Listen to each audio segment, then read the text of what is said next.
बच्चों आज की वीडियो में बात करने वाले हैं half life of the first order. First order rate of reaction के लिए आप लोगों को मैंने पढ़ाया था कि फर्स्ट ऑर्डर की रेट किस तरीके से निकलती है और उसका मेन फॉर्मूला जो सबसे ज्यादा यूज किया जाता है वो किस तरीके से होता है। फर्स्ट ऑर्डर की हाफ लाइफ की बच्चों मैं बात करूंगा। हाफ लाइफ,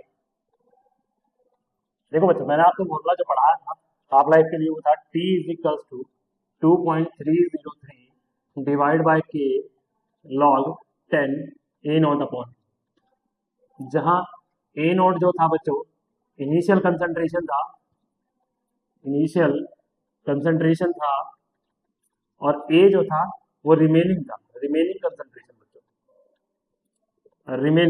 कंसंट्रेशन था। आप एक बात का जरूर ध्यान रखें कि ये फॉर्मूला आप लोगों को पता होना चाहिए कि कैसे आता है। ठीक है बच्चों, जिसने नहीं देखा है वो हमारी पुरानी वीडियो देख सकता है, उसमें मैंने एक्सप्लेन किया हुआ है कि फर्स्ट ऑर्डर के लिए रेट ऑफ रिएक्शन या टाइम रिक्वायर्ड कैसे निकाला जाता है। अब मुझे निकालनी है बच्चों हाफ लाइफ। हाफ लाइफ का सिंपल सा फंडा है। मैं अगर आप लोगों को कहूँ कि एक रिएक्शन थी जिसमें ए नॉट जो है इनिशियल कंसंट्रेशन की बात करें तो 100 है। इनिशियल कंसंट्रेशन कितना है? 100 है। अब 50% मतलब हाफ लाइफ कंप्लीट कर चुका है। हाफ लाइफ को मैं रिप्रेजेंट करता हूँ, लेट कर लेते हैं। हाफ लाइफ को जो मैंने रिप्रेजेंट किया है वो टी हाफ से किया है, टी हाफ से रिप्रेजेंट किया है। अब ए की जो बात करूं मैं, ए इज रिमेनिंग कंसंट्रेशन 50%। अगर 100 में से 50 कंप्लीट हो जाता है तो बचता कितना है? 50 ही तो बचता है। तो मैंने कहा रिमेनिंग कंसंट्रेशन जो हो गई वो 50 हो जाती है। अब मुझे टी हाफ निकालना है। T half is equals to 2.303 divide by k into log 10। बच्चों यहाँ ए नॉट की वैल्यू क्या है? 100 है, तो ए नॉट अपॉन 50। अगर इसको डिवाइड करता हूँ तो 2 आ जाता है और log 2 की वैल्यू आपको पता है, log 2 is equal to 0.3010।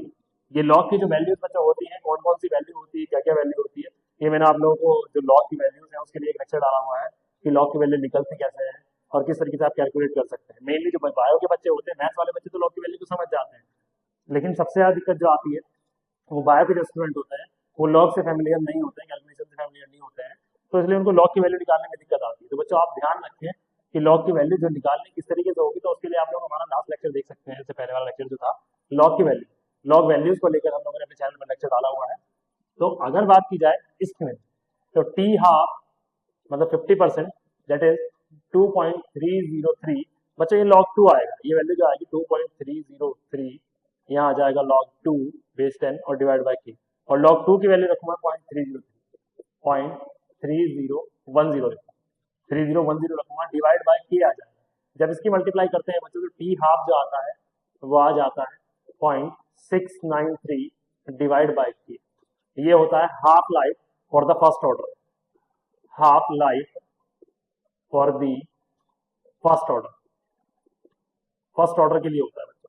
First order की हाफ लाइफ का फॉर्मूला बहुत जल्दी कि यहाँ कंसंट्रेशन, ये देखिए हाफ लाइफ ना तो कंसंट्रेशन कितनी थी उस पर डिपेंड करती है कितनी बच रही है, क्या कंसंट्रेशन थी 2000 थी, 50,000 थी, 20,000 थी, उस बात पर डिपेंड नहीं करता है। इस बात पर डिपेंड करता है कि रेट कांस्टेंट कैसा है, ये इस बात पर डिपेंड करता है।